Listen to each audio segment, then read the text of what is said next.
Bell's Beach House in the beautiful Venice Beach. I'll show you guys around.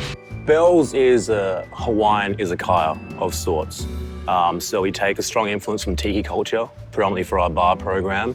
But then in terms of the actual aesthetic and the food program, all that inspiration comes from the islands of the South Pacific or Hawaii, but from a certain time and place. So think like 1970s surf culture in the South Pacific. That's what we try to emulate here. And also being in such close proximity to Venice Beach, we're trying to bring back that sort of like vintage, sort of like communal beach vibe, which so far it's fun. So Bell's is a little twist on a local artist, a gentleman named Larry Bell, who was very prominent, and I guess you'd call him one of the brat pack of the Venice artists back in the 60s or 70s. This is where Larry eats when he comes here. He's still around. But yeah, we like to pay a little bit of homage to, the people that were here before us. And he approves? He approves. He approves. He can't smoke his cigar inside, but he's still happy. Tony.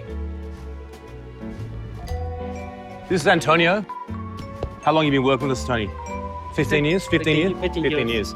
People become very detail-orientated behind the scenes when they're building a cocktail or a plate of food, but we like to take that same ethos and apply it to the furniture, the serviceware, all the ceramics we use, or, here we have a lot of hand-woven sort of bamboo plates and bowls we use from like a lady in Egypt. I'm a chef first and foremost, but then along the way, I've been lucky enough to be involved in the concepts and the creative aspects. Everything we do is as a team. You met Natalie. Natalie's our office manager. She's here constantly every day looking at all the things that need to be fixed. That's why those guys are here. It's like we think the environment also enhances the flavor, whether it's beverage or food. If someone's in a more relaxed state, I think that, flavors are definitely heightened and their experience, therefore, is a better one than if it wasn't. Madison's working the marketing machine. I think there's been many times that I've been somewhere in Italy and I've had like a beautiful piece of like cheese with a nice like tomato and basil. And it tastes amazing, but it's also part of the environment enhances that flavor, I think, that goes on. Because then you come back home, you go to the supermarket or the market, you get tomato and cheese and it just doesn't taste the same. I think from a development standpoint, when you're like building a menu or a dish, failure is a very important variable. You got to be aware of, but then don't shy away from, because I think the most important thing is being able to adapt and overcome and how you pivot.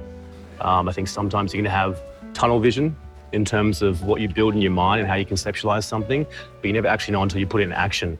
And I think that's something that you do in the kitchen day in, day out. It's part of the process, I enjoy that process, and I think everyone within our group, they're the same. Chef Joe, what are you up to? I'm making sushi rice right now at the moment. We've been exploring how to perfect our sushi rice over the past few months, so we have a lot of help from like a lot of local friends who are Japanese and just helping us just perfect the technique and the rice. And normally what we've been doing lately is we've been adding like binchotan, Japanese charcoal, at the bottom of the cooker, which helps disperse the heat throughout the rice so you get a pure, even cook. So it's 5 liters of rice. I find it the perfect ratio that we've had so far with this size cooker. The most important thing is then, we have our house sushi vinegar that we add to season the rice. But for me, the most important thing about the rice is the temperature. It's always the temperature and how it's seasoned. It's just fun to explore these things, I let it steep for 30 minutes and then I let it cook for 45. The main idea for the menu was to, take things from tiki culture, but then we wanted to give it like a sort of like a new version or update it slightly. So we built a small sushi program into the menu. So we decided to take a riff on that and explore sort of like Japanese izakayas, because at the end of the day, that's what an izakaya is. It's a pub, it's a bar that has all these certain like small flavorful snacks that sort of complement the drinks menu and vice versa. Then here, this is Basilio. He's the master of the machiko. Machiko is like a sweet glutinous rice flour that's very prevalent in Hawaiian cuisine. So we make like a little machiko nugget, which we brine in shio-koji, and then we make a batter with vodka and machiko flour and a few spices.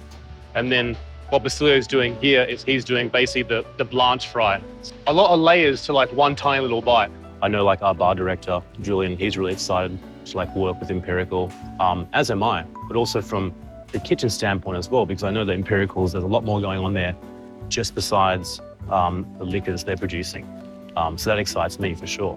I think it's fascinating mainly because they've created a whole new category, not only in the liquor sense, but just in fermentation and like building flavor, that sort of market, which is a lot of interest in those markets these days in terms of how chefs can almost like cheat flavor or age into a dish. And you see with their liquors, which it's not gin, it's not vodka, it's not tequila, but it's still, there's something about that you've tasted it before. Your mind has like a reference point for like a lot of the flavors you have.